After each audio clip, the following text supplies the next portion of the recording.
Hi good evening guys, मेरा नाम साहिल है और मैं आपका बहुत बहुत स्वागत करता हूँ आज की इस नई वीडियो में। जैसा कि आपने पढ़ ही लिया होगा, आज हम एनालाइज करने जा रहे हैं रिलायंस इंडस्ट्रीज लिमिटेड के स्टॉक को, जो कि one of the largest companies है in terms of market capital in India, और ये फॉर्च्यून 500 कंपनी भी है। एनालाइज करेंगे कंपनी को ऑन द बिजनेस फ्रंट, जिसने अपने कल ही क्वार्टरली 4 रिजल्ट्स अनाउंस किए हैं, और देखेंगे कैसे रिजल्ट्स आए हैं, और एनालाइज करेंगे इसको फंडामेंटल्स पे, और फिर चलेंगे टेक्निकल चार्ट्स पे और देखेंगे ये स्टॉक मेरे रडार पे क्यों आ रहा है। रिलायंस इंडस्ट्रीज लिमिटेड, जैसा कि आपको पता ही होगा, ये one of the largest companies है in terms of market capital in India. तो चलते हैं एक बार इसकी वेबसाइट पे और दिखाते हैं आपको कि ये किस किस बिजनेस में है। रिलायंस इंडस्ट्रीज लिमिटेड, जैसे आपको पता ही होगा, ये काफ़ी डाइवर्सिफाइड बिजनेस में है। एक बार मैं आपको यहाँ के बिजनेस के बारे में दिखाऊँ। ये petrochemicals, exploration and production, refining and marketing, textiles, retail और जियो के बिजनेस में है। जो इन जैसा कि आपको पता ही होगा, इनकी जो जामनगर की फैसिलिटी है, ये वन ऑफ द वर्ल्ड की लार्जेस्ट फैसिलिटी है, और जो कि इनका रिफाइनिंग का बिजनेस है, पेट्रोलियम रिफाइनिंग का, वो लार्जेस्ट कंट्रीब्यूटर है इन टर्म्स ऑफ रेवेन्यू इनके बिजनेस का। एक बार मैं आपको इनकी वेबसाइट पे ले चलूँ, स्क्रीनर.इन की, और दिखाऊँ आपको। यहाँ पढ़ सकते हो, रिफाइनिंग और मार्केटिंग बिजनेस इनके 50% ऑफ द रेवेन्यू को कंट्रीब्यूट करता है। 50% ऑफ द रेवेन्यू इनके बिजनेस का यहीं से आता है। फिर इसके बाद जो रिलायंस रिटेल और जियो है, ये one of the largest growing segments है इनके रीसेंट बिजनेसेस का। और अगर आप देखो तो Reliance Jio is one of the most profitable business, जो काफ़ी अच्छी ग्रोथ दिखा रहा है, और आगे से उम्मीद की जा रही है कि फ्यूचर में रिलायंस रिटेल और रिलायंस जियो एक सेपरेट बिजनेस के तौर पे भी लिस्ट हो सकते हैं। यस, बिजनेस इनका काफ़ी अच्छा है। कंपनी काफ़ी डाइवर्सिफाइड फील्ड्स में बिजनेस करती है। वापस चलते हैं स्क्रीनर.इन पे, और मैं आपको कुछ की हाईलाइट्स के बारे में दिखाता हूँ। जैसा कि आपको पता ही होगा, रिलायंस इंडस्ट्रीज़ लिमिटेड एक टेक्सटाइल और पॉलिस्टर कंपनी के तौर पे स्टार्ट हुई थी, और अब काफ़ी डाइवर्सिफाइड बिजनेस में उतर चुकी है, जैसे कि एनर्जी, मटेरियल, रिटेल, एंटरटेनमेंट और डिजिटल सर्विसेज में। आप मैं आगे कुछ की हाईलाइट्स के बारे में दिखाता हूँ। जो इनका रिटेल बिजनेस है, ये इनके 21% ऑफ द रेवेन्यू को कैटर करता है। और अगर इनके बारे में बताऊँ, सो ये रिलायंस रिटेल लिमिटेड इंडिया के लार्जेस्ट रिटेलर हैं इन टर्म्स ऑफ रेवेन्यू और प्रॉफिटेबिलिटी, और इनके ऑलमोस्ट 11,800 स्टोर्स हैं इन इंडिया, जो कि कैटर करते हैं ऑलमोस्ट 125 मिलियन रजिस्टर्ड कस्टमर्स की डिमांड को। और इन टिल नवंबर 2020 रिलायंस ने 47,250 करोड़ रेज किए थे by selling 10.1% stake in Reliance Retail. और फिर इनका जो डिजिटल सर्विसेज बिजनेस है, जो कि जियो का है, वो इनके 9% ऑफ द रेवेन्यू को कंट्रीब्यूट करता है, और ये one of the most profitable business है, जिसका एबिटा मार्जिन 33% का है, जो कि स्पेक्टेकुलर है in in such kind of a business.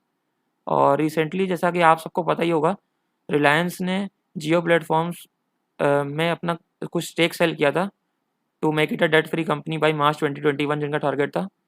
इन्होंने 33% स्टेक इसमें सेल आउट किया था for 1.5 lakh crore rupees to 13 different investors like Facebook, Qualcomm, Google, KKR, Silver Lake and few others. फिर इनका जो रिफाइनिंग और मार्केटिंग का बिजनेस है, जो मैंने बताया, ये इनके 50% ऑफ द रेवेन्यू को कंट्रीब्यूट करता है। और जो इनकी जमुनानगर फैसिलिटी है, रिफाइनिंग फैसिलिटी, जो वन ऑफ द वर्ल्ड की लार्जेस्ट रिफाइनिंग हब है, जिसकी capacity 1.24 millions barrel per day की है।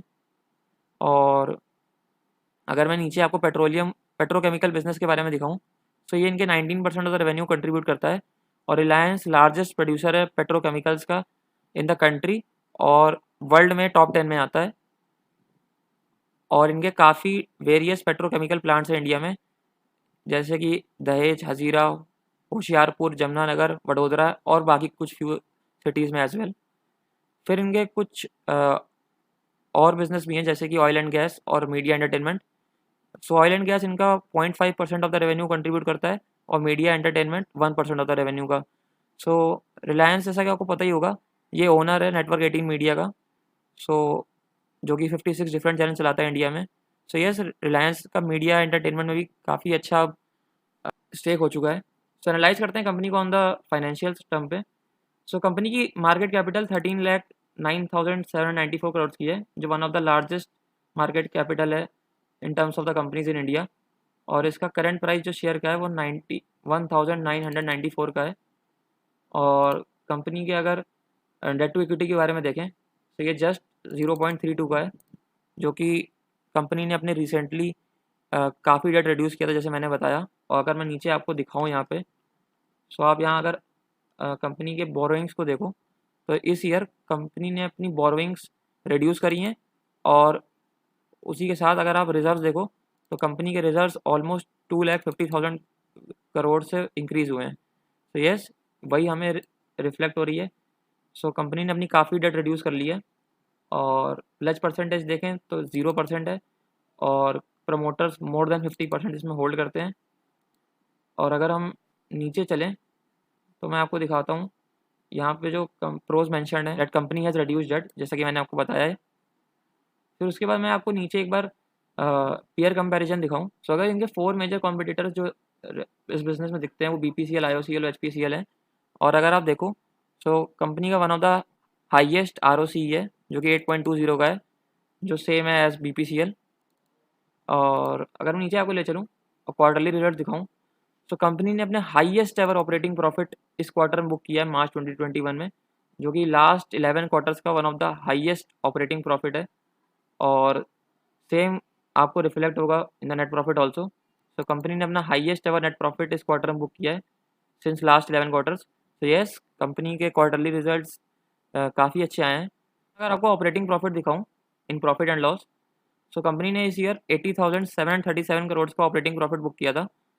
सो आपको यहाँ पे एक डिप दिख रही होगी लास्ट ईयर से, लेकिन अगर आप ऑपरेटिंग प्रॉफिट मार्जिन को देखो सो ये one of the largest operating profit margin है जो कि 17% का है। सो ऑपरेटिंग प्रॉफिट मार्जिन कैसे निकलता है, ये operating profit upon net sales निकलता है। तो अगर आप देखो कंपनी की इस साल कुछ सेल कम हुई थी from last year due to the pandemic hit आप कह सकते हो, लेकिन कंपनी ने अपने एक्सपेंसेस भी रिड्यूस करे हैं। सो आप देखो सो कंपनी का ये highest ever operating profit margin है which is very good and very spectacular. और अगर आप नीचे देखो सो सेम आपको रिफ्लेक्ट होगा इन द नेट प्रॉफिट। अगर आप नेट प्रॉफिट देखो तो ये one highest ever net profit book किया कंपनी ने इस साल, जो कि मोर देन 10,000 करोड़ है फ्रॉम लास्ट ईयर। तो येस, इस साल कंपनी के रिजल्ट्स काफ़ी अच्छे आए हैं, काफ़ी स्ट्रॉन्ग आए हैं और one of the highest net profit book किया है रिलायंस इंडस्ट्रीज लिमिटेड ने इन लास्ट 11 ईयर्स, जो कि जंप दिखा रहा है मोर देन 10,000 करोड़ की from last year net profit. और अगर मैं आपको बैलेंस शीट में दिखाऊं तो लगातार कंपनी ने अपने रिजर्व्स बढ़ाए हैं और फ्रॉम लास्ट ईयर अगर हम देखें सो ऑलमोस्ट 2,50,000 करोड़ के रिजर्व्स कंपनी ने इस साल बढ़ाए हैं। और उसी पे कंपनी ने 1,30,000 करोड़ की अपनी बोरोइंग्स भी रिड्यूस करी हैं, तो विच इज़ वेरी गुड। और अगर आप देखो तो कंपनी की बैलेंस शीट भी 2,60,000 करोड़ की जो कि मार्च 2020 में थी, वहाँ से बढ़ के 13,21,000 करोड़ की हो चुकी है इन मार्च 2021। और अगर मैं नीचे आपको शेयर होल्डिंग पैटर्न के बारे में दिखाऊं तो आप देख सकते हैं प्रमोटर्स इसमें लगातार बाइंग कर रहे हैं और सिंस दिसंबर 2018 लगातार इसमें प्रमोटर्स अपना स्टेक बढ़ा रहे हैं।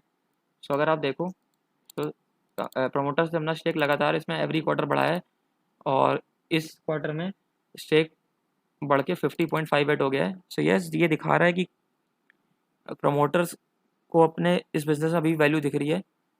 और अगर आप सेम देखो तो FIIs ने भी इस क्वार्टर में अपना स्टेक बढ़ाया है और सिंस मार्च 2020 लगातार FIIs इसमें बाइंग कर रहे हैं और इस क्वार्टर में भी FIIs ने अपना स्टेक बढ़ाया है और DIs इसमें 12.62% होल्ड करते हैं। और अगर आप इस क्वार्टर में देखो तो पब्लिक का इसमें स्टेक कम हुआ है। और अगर आपको एक जंप दिख रही हो प्रोमोटर्स और FIIs जब कंपनी में स्टेक बढ़ा रहे हैं और पब्लिक अपना स्टेक रिड्यूस कर रही है, सो ये काफ़ी अच्छी बात होती है। सो जैसा कि मैंने आपको दिखाया कंपनी का बिज़नेस काफ़ी स्ट्रॉन्ग है, कंपनी वेरियस डिफरेंट सेगमेंट्स में अपना बिजनेस करती है। कंपनी ने one of the highest ever net profit इस साल बुक किया है। कंपनी के Q4 रिजल्ट भी काफ़ी अच्छे आए हैं। सो यस, अगर कंपनी के highest ever company net profit book कर रही है, सो मेरा मानना है कि कंपनी के शेयर प्राइसेस भी हाईएस्ट एवर लेवल्स पे होने चाहिए। सो चलते हैं एक बार टेक्निकल चार्ट्स पे एनालाइज करते हैं रिलायंस इंडस्ट्रीज़ लिमिटेड को। सो यस, जैसा कि आप देख सकते हो ये मैंने tradingview.com खोला हुआ है, तो जो कि मैं एज अ सोर्स यूज़ कर रहा हूँ to analyse the Reliance industries limited stock. और ये daily chart pattern of the stock खुले हुए हैं, फिर डेली चार्ट्स हैं। सो एक बार मैं आपको जूम आउट करके दिखाऊं पुराना थोड़ा चार्ट्स।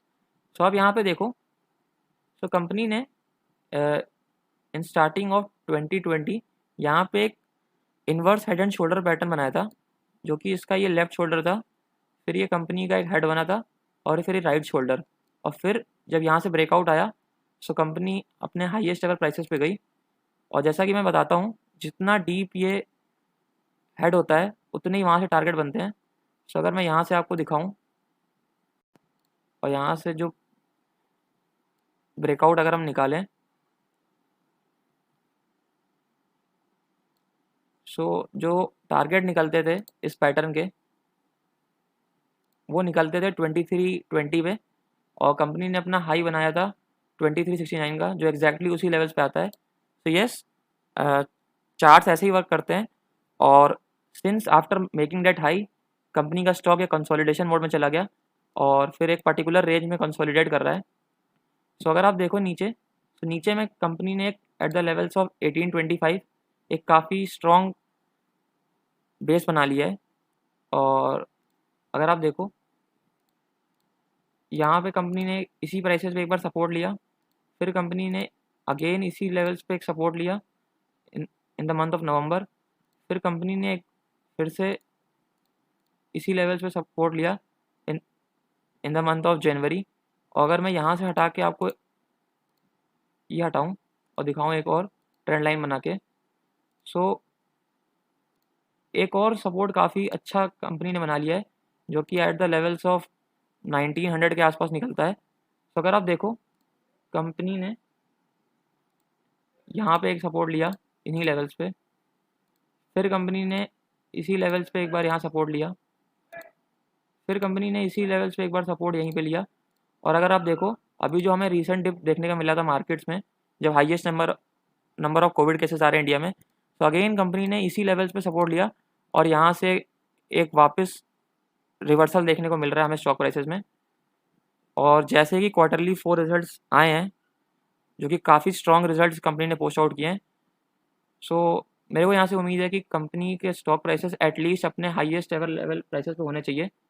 सो अगर मैं यहाँ से इसको हटा दूँ और अगर मैं एक ट्रेंड लाइन यहाँ से बनाऊँ इसके हाईएस्ट एवर प्राइसेस पे, और अगर हम यहाँ करंट मार्केट प्राइस से हम देखें पोटेंशियल, तो ये ऑलमोस्ट 19% का निकलता है। तो यस, काफ़ी अच्छी इसमें एक अपॉर्चुनिटी दिख रही है स्टॉक में, जो कि करंट मार्केट प्राइसेस है, और यहाँ से मुझे एटलीस्ट 19% का पोटेंशियल अपसाइड दिख रहा है स्टॉक के प्राइसेस में। सो यस, एक अच्छी इन्वेस्टमेंट अपॉर्चुनिटी हो सकती है। जैसा कि रिलायंस इंडस्ट्रीज लिमिटेड स्टॉक है, जो मेरे अकॉर्डिंग एक one of the kind of stocks है जो हर किसी के इन्वेस्टमेंट पोर्टफोलियो में तो होना ही चाहिए। जिस तरह के रिजल्ट्स कंपनी ने पोस्ट आउट किए हैं, सो मेरे अकॉर्डिंग हाईएस्ट लेवल प्राइसेस पे जो स्टॉक जाना चाहिए, तो यहाँ से ऑलमोस्ट 19% की अपसाइड निकलती है फ्रॉम करंट मार्केट प्राइसेस, जो कि एक अच्छी इन्वेस्टमेंट अपॉर्चुनिटी है। तो yes, before ending this video, यहाँ पे एक डिस्क्लेमर है कि the above recommendation and analysis is only for the educational purpose, do not consider it as a buy or sell call. So ये एनालिसिस एक educational purpose के लिए ही था, ये कोई बाय और सेल रिकमेंडेशन नहीं है। और बिफोर टेकिंग एनी एक्शन, आप अपने फाइनेंशियल एडवाइजर से बिल्कुल कंसल्ट करें। यस, अगर आपको एनालिसिस अच्छा लगा हो तो अपने दोस्तों के साथ शेयर करें, और आपके रडार पे भी जो स्टॉक्स आ रहे हों वो आप मुझे कमेंट करके नीचे बता सकते हैं, और आप मुझे पर्सनली भेज सकते हैं। और टिल देन हम मिलेंगे आपको अपनी नेक्स्ट वीडियो में। So till then, stay home, stay healthy, स्वस्थ रहें, मस्त रहें, खुश रहें, and thank you for watching the video.